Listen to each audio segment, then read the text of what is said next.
السلام علیکم ورحمۃ اللہ وبرکاتہ۔ ویب سیریز آفٹر کربلا کی آج 9 ایپیسوڈ ہے۔ ناظرین، پچھلی ایپیسوڈ میں ہم نے عبد الملک بن مروان کے دور میں امام علی مقام امام حسین رضی اللہ تعالیٰ عنہ اور آپ کے رفقا پر ظلم و ستم کرنے والے ظالموں کے انجام کے بارے میں سنا تھا۔ آج اور کل کی جو لاسٹ ایپیسوڈ ہوگی اس میں ہم کربلا کے بعد کے کچھ ادوار یعنی دور اور خلفاء کے بارے میں سنیں گے کہ کربلا کے واقعے کے بعد چند ایسے دور گزرے جو خلیفہ آئے وہ کیسے تھے، اور کربلا کے بعد کس دور میں جا کر اسلام صحیح معنوں میں اسٹیبل ہوا۔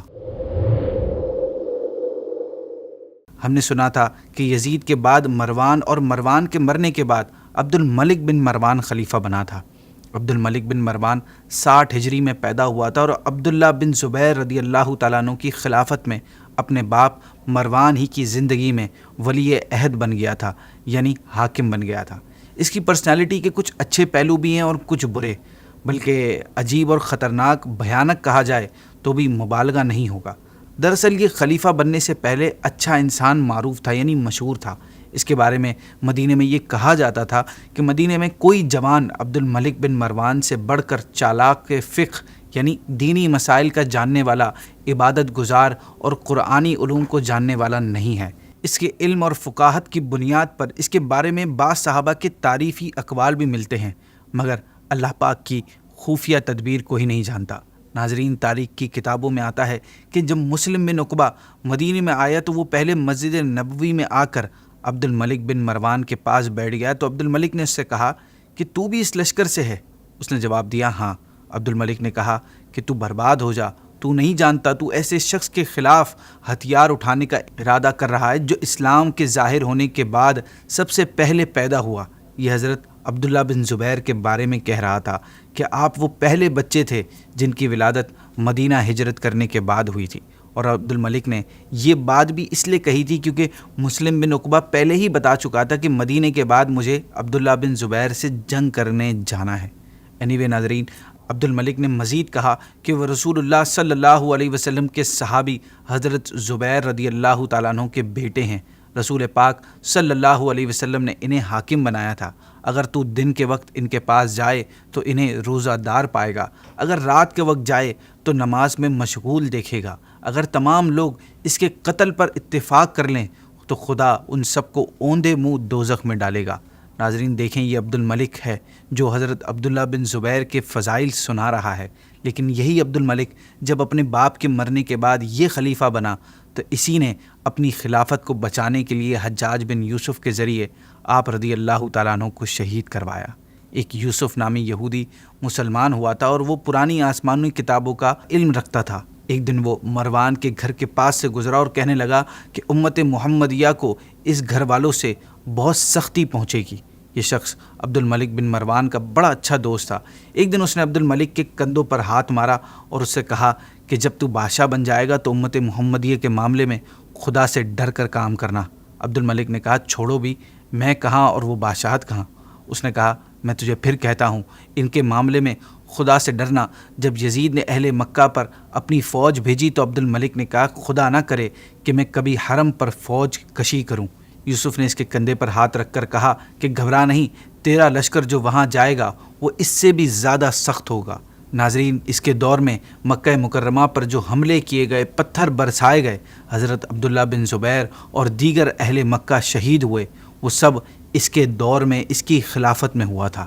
عبداللہ بن زبیر کے شہید کیے جانے کے بعد اس نے 75 ہجری میں مدینے میں خطبہ پڑھا تو کہا میں عثمان کی طرح کمزور خلیفہ نہیں ہوں اور نہ معاویہ کی طرح ناز و نعمت کا اثر دکھانے والا ہوں اور نہ یزید کی طرح کمزور رائے رکھنے والا ہوں۔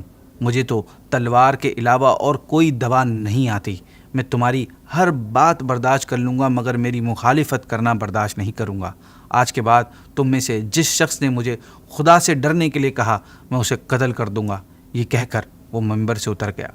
ناظرین، اسی کے دور حکومت میں حجاج نے کعبہ شریف کو ڈیمولش کر کے اس صورت میں بنا دیا جس صورت میں کعبہ آج ہے، اور اسی حجاج کے حکم پر ایک شخص نے حضرت ابن عمر رضی اللہ تعالیٰ عنہ کو ایک زہر میں بجھے ہوئے خنجر سے زخمی کیا، جس سے آپ بیمار ہو کر 74 ہجری میں فوت ہو گئے۔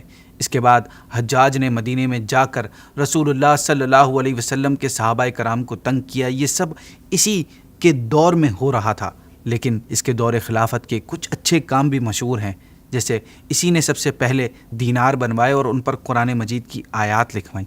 اسی نے سب سے پہلے رجسٹر فارسی سے عربی میں ٹرانسلیٹ کروائے۔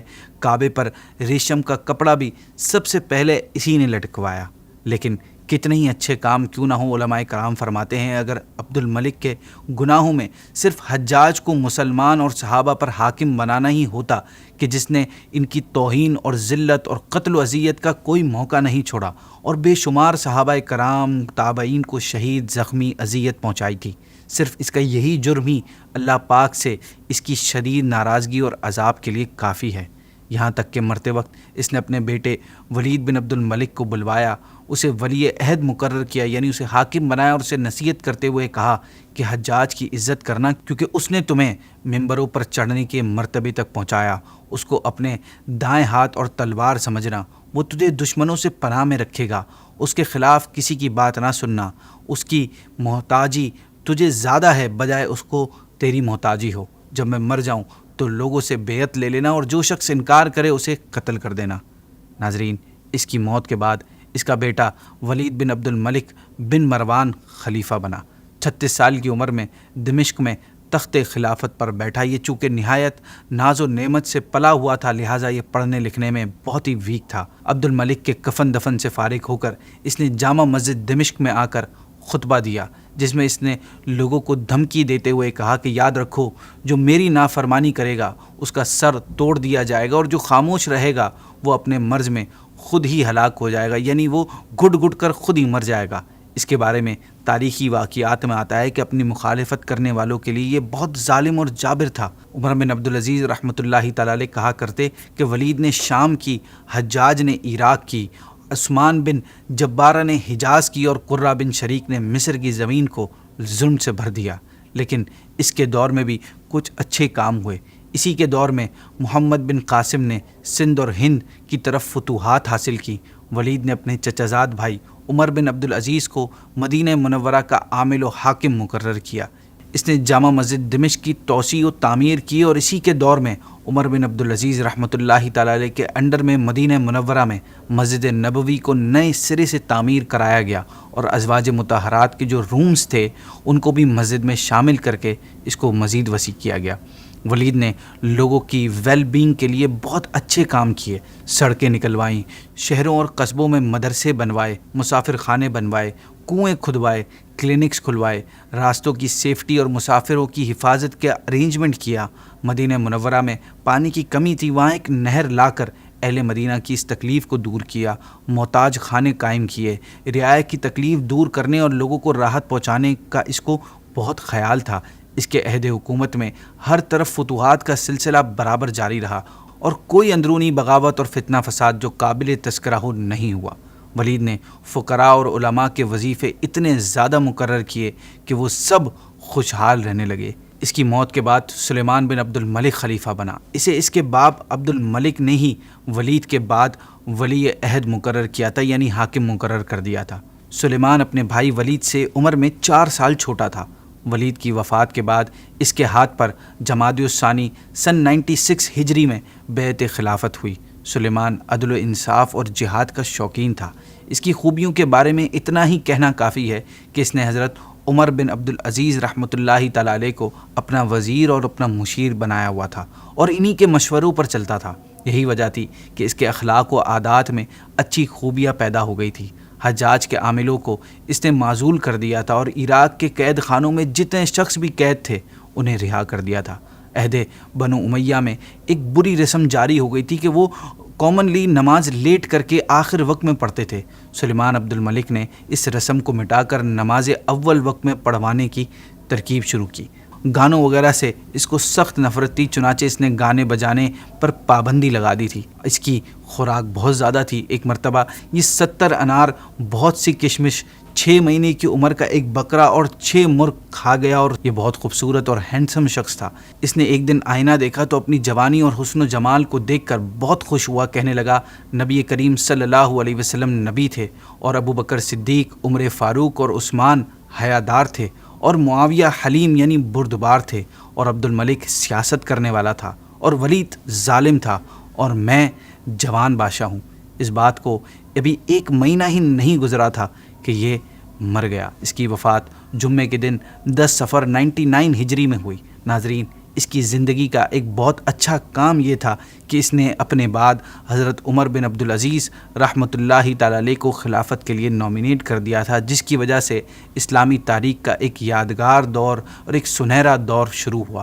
خلافت راشدہ کی یاد تازہ ہوئی تھی۔ یہ وہی دور تھا ناظرین کہ اس دور میں اہل بیت اطہار رضی اللہ تعالیٰ عنہم کو ان کے حقوق ملنا شروع ہوئے، ان کے لیے آسانیاں پیدا ہوئیں۔ ناظرین، آگے کیا ہوا انشاءاللہ نیکسٹ ایپیسوڈ میں ہم حضرت عمر بن عبدالعزیز رحمۃ اللہ تعالیٰ علیہ کے خلافت کے بارے میں جانیں گے۔